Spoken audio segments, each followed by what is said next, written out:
How does a billionaire locked alone in his penthouse end up clutching a cursed amulet in death? Was it a heart attack, revenge, or something far darker? Today, we unravel the mystery behind Graham Eldridge's final moments and the web of betrayal, greed, and forbidden love that led him there. That's how it ends.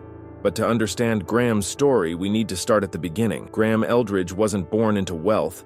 He wasn't even particularly smart. What he had was charm and the audacity to use it. His rise to power began with a scandal that no one could ever prove.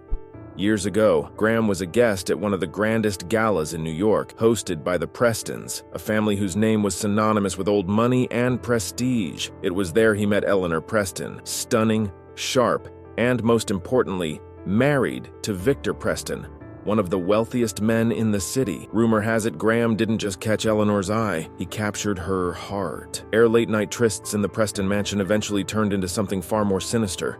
Together, they siphoned millions from Victor's accounts. By the time Victor realized what was happening, it was too late. Graham disappeared with Eleanor and most of the Preston fortune. But Eleanor didn't make it out of their affair alive. An overdose, they said. Accidental, of course. And Graham, he used his ill-gotten gains to launch Eldridge Fine Arts, the auction house that would make him a billionaire. But as we all know, money stolen in the dead of night comes with its own cost. Let's jump forward to the night of Graham's death. The billionaire was found in his favorite leather armchair, a glass of whiskey still on the table beside him. His eyes were open, his face frozen in a mix of fear and shock. Clutched in his hand was a small black amulet. It wasn't just any amulet. It was stolen, like much of Graham's collection. This particular piece came with a legend. It was said to have been taken from a sacred temple, guarded by a priestess who vowed vengeance on anyone who dared to remove it. Local folklore claimed the amulet carried a curse. Anyone who possessed it would meet a violent end. Graham didn't believe in curses. But here's where things get strange. In the weeks leading up to his death, Graham began acting differently. His housekeeper, Marlene, reported hearing him muttering in his study late at night, speaking in a language she didn't recognize. Allegra, his secretary, said he'd become paranoid, accusing her of stealing from him. And then there were the shadows. Multiple staff members claimed to see strange figures in the house, figures that would vanish the moment they were approached. And then there's Allegra. Allegra wasn't just a secretary, she was Graham's confidant and his lover. But she wasn't the only one. Graham's estate was a stage for forbidden liaisons, each one more scandalous than the last. Allegra knew this because she'd seen it all, and so had I. You see, Graham, for all his wealth and sophistication, had a weakness, temptation, and he indulged it freely. His relationships weren't just whispered about, they were documented. No one knew it, but I'd been watching. Hidden cameras Graham didn't even know about, captured moments he thought were private. Let me paint you a picture. One evening, the pool house lights flickered on, faint against the darkness of the estate. Through the grainy black and white footage, I saw Graham with the gardener, Claudia, a striking woman in her late 20s with sun-kissed skin and sharp green eyes. She was leaning against the edge of the pool, her hands clutching the cold metal railing while Graham stood inches away, his hand brushing a stray lock of her hair. "You work too hard," he said, his voice low and teasing. "I never understood why you bother with the garden when the real beauty's standing right in front of me." Claudia smirked, but she didn't pull away. "Maybe because I know you're watching, Mr. Eldridge," she replied, her tone laced with equal parts defiance and allure. They leaned in closer, the tension palpable before the camera feed cut to static, always at the worst moments as if the universe itself was censoring what came next. But I didn't need to see everything to know what happened. Then there was Sophia, the business partner, whose lipstick-stained glasses Allegra had found in Graham's study. She wasn't there for business, not unless you count seduction as a skill. Sophia was older, confident in a way that made you forget anyone else was in the room. The footage showed them during one of Graham's infamous late-night meetings.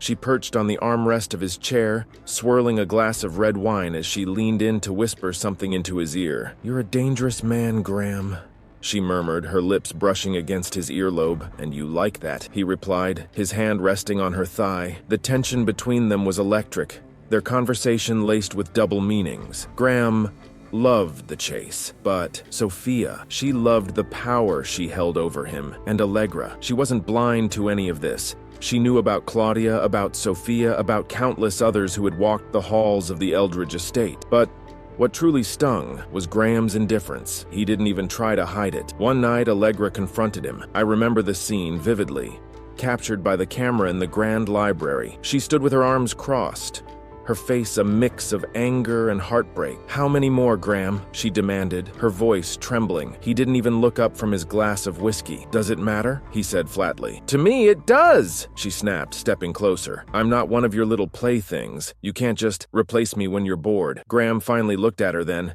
his expression unreadable. "No, Allegra," he said, standing up and closing the distance between them. "You're different, but don't mistake that for irreplaceable." The words hung in the air like smoke. Allegra turned and stormed out, but not before I saw the flicker of something dangerous in her eyes. Graham's estate wasn't just a home. It was a theater for desire, deceit, and destruction. And while he thought he controlled the narrative, he never realized how many of us were watching from the shadows. Allegra, Claudia, Sophia, and me. Every affair, every whispered promise, every shattered heart left a mark. And in the end, I can't help but wonder, was it one of these women who finally decided to stop being a pawn in Graham's game? Or was it something else entirely? But Allegra wasn't a victim. She played her own games. She knew every detail of Graham's schedule, his finances, and his secrets. Some say she stayed with him for the power. Others think she was waiting for the perfect moment to strike. The night Graham died, Allegra was seen leaving the estate in a hurry, but she wasn't the only person with a motive. Victor Preston, Eleanor's brother, had spent years trying to uncover Graham's crimes. He despised Graham for what he did to his family and his sister. Victor even went so far as to publicly accuse Graham of being a thief, but Graham always managed to stay one step ahead, until now. So, what really happened that night? Was Graham Eldridge the victim of his own greed? Cursed by an artifact he should have never taken? Did Allegra finally snap? Tired of playing the role of the loyal secretary? Or did Victor Preston come back to finish what Graham started years ago? I'll let you decide. Oh, and before I forget, you might be wondering how I know all this. Let's just say I've been around long enough to see the cracks in the Eldridge Empire, to hear the whispers in the halls and see what others were too afraid to notice. Who am I? Well, that's a story for another day.